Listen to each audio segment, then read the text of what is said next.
Tollywood star హీరోయిని Sai Pallavi Sivakarthikeyan జంటగా నటించిన latest cinema Amaran.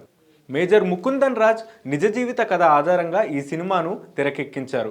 ఇక ఇందులో మేజర్ ముకుందన్గా శివకార్తికేయన్, ఆయన భార్య ఇందూర్ రెబాకా వర్గీస్గా సాయి పల్లవి నటించింది. ఇక ఇప్పటికే ఈ సినిమా 300 కోట్లకు పైగా వసూళ్లను రాబట్టింది. అయితే తాజాగా ఈ మూవీ టీంకి విఘ్నేషన్ అనే ఓ ఇంజనీర్ విద్యార్థి నోటీస్ పంపుతూ ₹1,00,00,000 నష్టపరిహారం కట్టాలని డిమాండ్ చేశాడు. అసలు ఏం జరిగిందంటే, అమరన్ సినిమాలో ఓ సీన్లో సాయి పల్లవి హీరో శివకార్తికేయన్ ఇద్దరు ప్రేమలో పడ్డ సమయంలో సాయి పల్లవి హీరోకి తన ఫోన్ నెంబర్ ఓ కాగితంపై రాసి ఫోన్ చేయమని ఇస్తుంది. ఇక దీనికోసం ఈ నెంబర్ను వాడారు మూవీ టీం. అయితే మూవీ టీం వాడిన ఆ నెంబర్ ఓ ఇంజనీరింగ్ కుర్రాడిదట.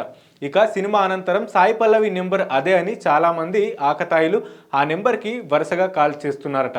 ఇలా తీరిక లేకుండా వరుస కాల్స్ రావడంతో ఆ అబ్బాయి చాలా ఇబ్బంది పడుతున్నాడట. అందుకే అమరన్ మూవీ టీంకి ₹1,00,00,000 డిమాండ్ చేస్తూ నోటీస్ పంపాడట.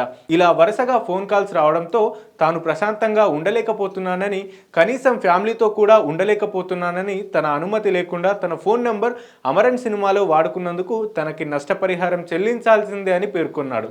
దీంతో ఈ వార్త సోషల్ మీడియాలో వైరల్గా మారింది.